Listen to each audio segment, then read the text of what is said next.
Monday Night Football was on ABC was because NBC and CBS both said there's no chance this thing is going to make it. There's no chance people are going to watch the NFL as opposed to the regular Monday night programming. This thing's going to fail and die. And even then, the league was sort of like, do we go to ABC? Do we just scrap the whole thing? And they end up doing it, and obviously it becomes a cultural phenomenon. So I don't know the answers. I do think that there are some incredible demographic things going on. The fact that, and different always, I always think the misnomer was to say that because X million American kids are playing soccer, they're going to be fans as adults. It doesn't, if there was a direct correlation between youth participation and being a fan as an adult, we'd be watching the tetherball world championship on ESPN too.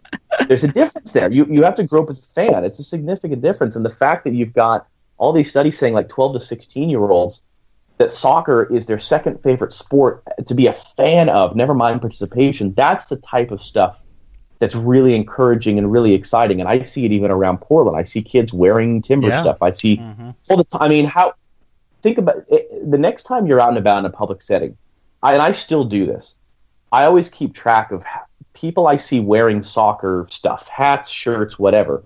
And I compare it in my head to, am I seeing baseball hats? Am I seeing football team T-shirts? What else am I seeing here? And so those are the types of things, and it might take 10, 20, 30 more years to really see it all come to fruition. But that is the type of stuff that really encourages me. Where it ends up in 30 years compared to the NFL, or who knows? And I don't think it'll never be the sort of hegemonic, dominant thing here that it is other places, probably because this country is too darn big and we got so much else going on. But I also think that it's going to continue to hold its own weight in a significant way. The trick is making sure that the actual fruits of the labor, I guess, to use a terrible hackneyed phrase, catches up a little bit with everyone's expectation. And TV ratings are a big part of that. Yeah. The TV ratings need to increase quicker than they are so that you don't get to an increasing gap where TV network executives or advertisers, whoever, are going like, hey, then it does get to that Men in Blazers joke of being the sport of the future since the 1970s. It needs to actually start to have an impact and grow in a faster way than it has been. But for saying all that, what an incredible time to be a soccer fan in America, particularly for someone even of my age who remembers a time when it was just not anywhere close to this. Yeah, it's definitely changed. Yes, definitely something has changed. And I know one thing that's changed a lot are like the atmospheres of specifically MLS games. It's brilliant to see how much they've grown. Now, outside of Portland, John, what's your favorite MLS atmosphere that you've seen? Well, I tell you what, Atlanta's pretty amazing. And watching on TV with the 70,000 they had against Orlando, I watched bits of that. I was living a very suburban Saturday of like Home Depot and Costco and like that. Because I'm actually home for a weekend. But the week before, when we were there for the game against Dallas, it was even 45,000, and it felt like so much more. It was so incredible. So as I said on air, Atlanta, you're going to be seeing a lot of Atlanta on national TV, because I guarantee you, both us and ESPN, on the assumption the ratings data comes back and shows that the buzz has turned into people tuning in, we're going to go there a lot next year. Seattle, same sort of thing, and I'm watching a Seahawks game right now, and it sort of cracks me up because I go to the stadium so often for Sounders games. To be able to pull in 40, 50, 60,000 on a regular basis is incredible. We're going to be in Kansas City next weekend. I love that stadium in large part because of you think about what it was and how close shutting the whole thing down and moving the team, and they really were very close to that, to what it is now. You're getting a lot of really good places right now, and that's so exciting. Orlando's another one. I'm trying to racking my brain. Orlando's amazing what they have been able to build in a short amount of time.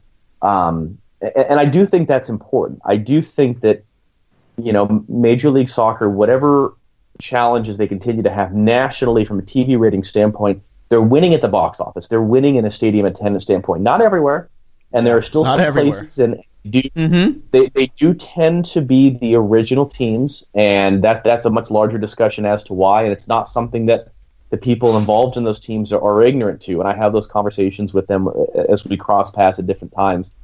But generally speaking, you've got so many places now, and it's fun because that is a huge influence on where we go. And listen, it's not to say and I'll pick on Dallas only because I love them. Dallas is amazing. Listen, what FC Dallas is, what Oscar Pereja has built, the investment they've made in the academy, the success that they've had over the last 3 years, whatever challenges they're going through right now. What a wonderful team. What an enjoyable team. The personalities, guys in the field, easy to root for. But the fact of the matter is, when you're flipping through television, you're much less likely to stay and watch a game when the stands are empty. That's just the reality of it. It's the NFL's very aware of that, and the NFL is getting freaked out right now by some of these stadiums that aren't full. And so that's going to influence it. We're always going to want to put games on national TV that are in the best atmospheres, so that as you're flipping through and you hear that and you see that, you stay. You stay there and you want to watch that. We all do that. I mean, college football is the same sort of a thing. We're going to be much more inclined to watch a game if the atmosphere is going crazy than if it's not. So those are the types of things that it's still sort of a battle on the local level for MLS, the individual market. Some are winning, some aren't, before we get into winning from a more national standpoint. But I love that there are so many stadiums now, and I'm really excited to see what LAFC does next year. Oh, so are we. We can go, and you're pretty much guaranteed a full stadium and a good atmosphere. That's so much more fun for us than being in a half-empty stadium. I love you, John, for what you just said about FC Dallas. I love you. I'll be honest. I love it. I go to the stadium week in and week out, and it's kind of sad when you're in the front and they announce the attendance numbers and you look out there and you see they don't correlate at all. No, I mean, and listen, it's not piling on. It's not trying to be, And there was an article. I've seen a couple articles, in fact, and I had a conversation with.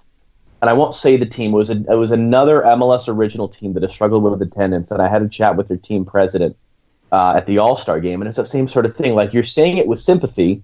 We want you to succeed. We want everyone to succeed, but at a certain point, it's like you got to find a way, because in Atlanta and in Orlando and in Kansas City, they're getting these big crowds. It's in much smaller cities like Portland, you see what happens. So how do we get it to work in a bigger city with a much larger population base to draw from, where the law of averages would say you got more fans? And sometimes that's a harder thing when you're in a bigger city. You get lost in the conversation. That's certainly true in Denver. I think it's challenges the Rapids are always going to have. Even the Nuggets struggle for relevance because the Broncos dominate everything. But that's the big thing we all want, is we want these stadiums to be filled, and we want to be able to go different places. But it's hard. It's hard to still see those types of challenges in 2017, particularly when it's so easily contrasted with other cities where it is working so well. No, I mean, John, you are honestly saying everything that Armand and I have been talking about on and off the mic, because it's watching and growing up in Dallas and watching FC Dallas. It was like you went to the games because you loved the sport, but you look around and people are on their phones, and you're just like, you're itching for that culture that you see in Seattle, Portland, Orlando, now Atlanta. Now you're seeing that, and you're like, I'm going to this game. Why do I want to go to this game? And if you can't be part of that soccer culture, I think it's really hard. But I want to ask you. You called the Champions League final last year. What is that like? Would you have ever imagined that doing that 5 years ago?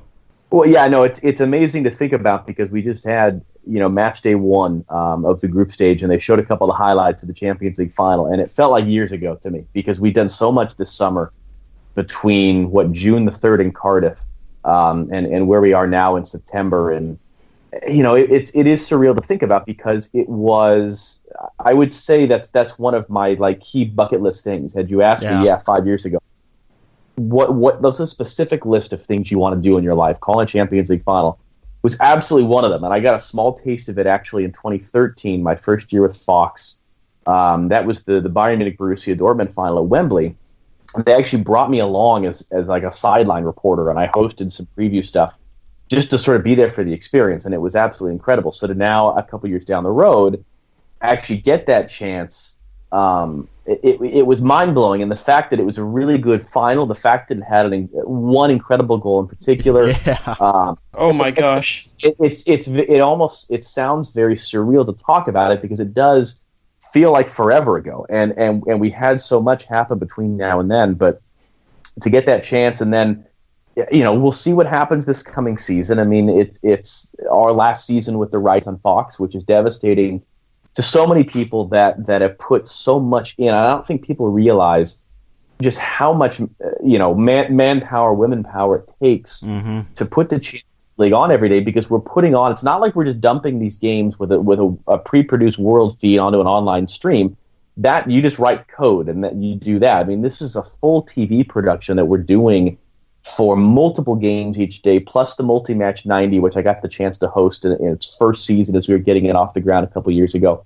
So it's going to be tough this year for everyone, to make sure that we're still. I think that's the motivation. Is let's really go out on a high, because you don't know if you're going to get it back. I mean, that's the other part of it. I got the chance last year.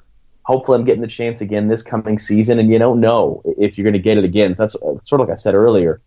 The mentality is always enjoy it, make the most of it. Don't assume that it's going to be around forever. But yeah, to get to spend a week in Madrid, do the 2 legs of the semifinal, go to Cardiff, which is actually sort of a neat. Cardiff was actually sort of a neat little town. I enjoyed it there, and get to experience a little taste of that, of Madrid fans and Juventus fans on the streets of Cardiff, and all that stuff. Knowing that we were a couple days away from going down to the Azteca for a qualifier, and then Russia after that.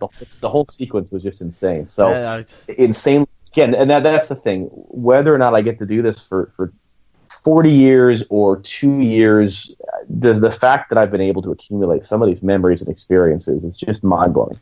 Oh, absolutely. Well, absolutely, John. I'm jealous. Yeah, I can tell you that. But was that your favorite game to call, or was it something else? Like ever? Favorite game ever to call? Ever? Yeah, ever.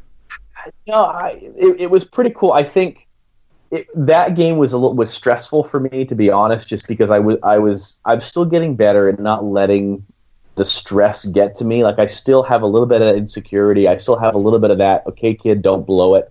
Man, you're the voice of American soccer. I know, but I let the sort of stresses and insecurities get to me. So sometimes I don't.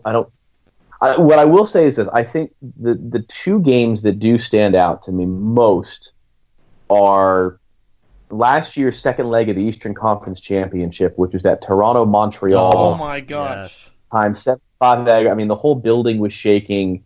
That game, I don't think I've ever had a game that had so many dramatic swings back and forth, where twice in the game we were dead on sure Montreal had this one, and then Toronto came back. So that one was really special. And honestly, one of the other games that will always stand out to me and be so special to me was 2009, when Portland and Seattle played in the U.S. Open Cup. And I got to call the game on radio because Andy, who was the voice of the Timbers at that time, was calling it on TV. That was the first time I actually called a game on like the real radio, where I'm like, oh my gosh, this is a big game. Like, people are paying attention. And it was this incredible taste of, I finally made it. This is big time broadcasting. And of course, you think back now, it was much smaller stakes than some of the stuff I get to do. But I think that's why it always stands out, because that was, for me in that moment, oh my God, I can't believe I'm getting to do this. And I think it's important to always have that mentality, so that as you're doing the other things, you sort of, like I said earlier, remember where you came from. Remember when it was less glamorous. So that's the one, and that was the one where we had this whole build-up. It's a sold-out game. The entire city was buzzing. It was the first time it ever happened for a Timbers game. And then Roger Levesque scores 48 seconds in and takes the wind out of the entire stadium. And the Timbers recovered, and it sort of built Levesque's legend, and it's one of the stories I like to tell when I do these Portland-Seattle games nationally. So those are the 2 that I think stand out the most from just the game itself being incredible standpoint. But I think the only thing working against that Champions League final, as I said, is just because there was so much going on at that time. It was like every 3 days I was doing a game on a different continent. It was craziness at that time. So that stretch a little bit sort of gets muddied in my brain, at least for now. I think maybe down the road a couple of years as I go back, because I mean, even in fact now, I'm looking right to my right of my office, and I have on a pile of credentials from this summer, I have my credential from that champion. So those types of memories, I think I've got the game program. Yeah, and to my left, I've got a game program and a scarf. That is awesome. Those are the memories and things. Once I ever get my act together to clean up my office and actually put some of this stuff up, I've been able to accumulate some really neat memorabilia from this stuff. That is fantastic. I got to ask you that is sick, man. One last question here before we let you go, and we appreciate the time. One of my favorite commentators in the world of U.S. soccer is Alexi Lalas. I think he speaks to a